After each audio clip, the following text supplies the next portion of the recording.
something which we continue to discuss here. Geoffrey Dennis is joining us meanwhile. He's independent markets commentator. Geoffrey, great to have you with us here. Good morning. Thanks for joining us here. Geoffrey, we got the date for the budget here, the union budget, which is still, mind you, an important event. Although I think because of GST, taxation-related stuff is now kind of out. We don't see as much on that front, but it's still an important document, especially now because the elections are just over a month ago, and we've got the new government, and for the first time we'll hear their sort of thinking on economic policy. And this government is different because it's a coalition government now, not a majority government. Your thoughts, Geoffrey, in terms of how important this is going to be from an investor perspective? I think it's going to be very important because if there's one flaw, I think, in the Indian story for equities, and in particular for foreign investors, they will be very concerned, I think, about the budget deficit, which is running, close to 6% per annum.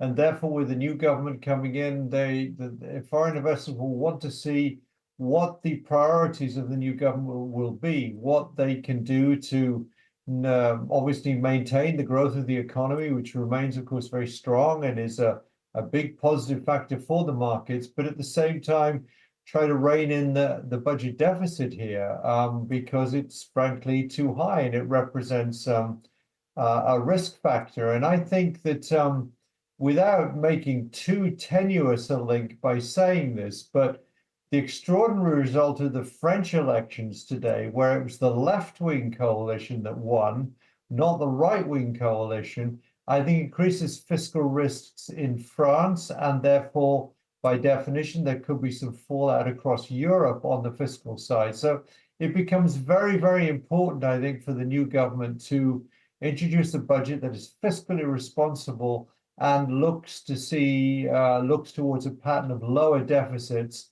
as we go forward. I think this time around it could be a bit more easier, right, for the government, given that we have the large RBI dividend, the strong tax collection. So perhaps there could be this fine balance between the fisc and growth that the government can manage. So hopefully, fingers crossed. Jeff, thanks a lot for being with us on the channel. This is a very interesting market we have on our hands because we've seen a stupendous performance up until now. But from here on, how is India stacked up compared to its global peers? Do you think emerging markets like India can continue to outperform its peers like the S&P 500? Yes, I do. I do think they can. I wrote something about a week ago, just before I guess a bit more than a week ago, just before the end of the second quarter, that showed that all of the gains in the emerging market index this year on a percentage point basis, were accounted for or have been accounted for by two markets: Taiwan, which is now up around 31% in dollar terms this year, and India, which is up 18% or 18 to 19% in dollar terms. So I think that is something which a lot of foreign investors have been on the back of. I think people have wanted to be long in India. We all know what the usual caveats are, notably, of course, valuations. But I think it is still a challenging growth world where investors are looking to, increase their exposure, I think, gradually to EM. I would expect to see India continue to do well and to attract foreign money. Now, what are the risks? The budget's a risk. And I think the other thing we've got to keep our eye on again now is that oil prices, having fallen by $10 a barrel until not many days ago, have now put back about $5 on that. And therefore, that will have an impact on inflation. Of course, will have an impact on the trade balance. So there are risks out there, but I'm overweight India. I would be overweight in an EM portfolio. And it's really been, frankly, one of the standout performers in emerging markets this year. All right. Hi, Geoffrey. Good morning and good to see you in. Nigel on this side. I recall the last time we chatted, one of the risks didn't really play out. That was with regard to the continuity at the center. And we have the Modi government that's back. So that's good news. We'll watch out for the budget risk as well as the oil risk.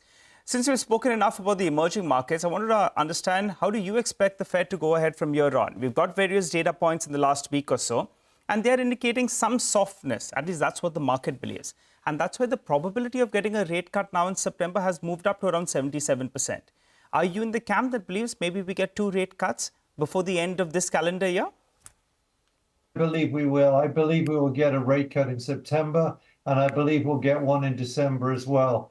I had for a long time had hoped they would cut in July, but I think the case for July is quite thin now. But the data is definitely softening.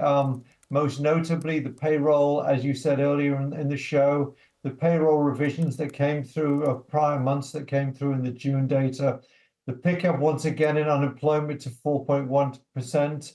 The ISM data was weak. The retail sales numbers have softened up a little bit.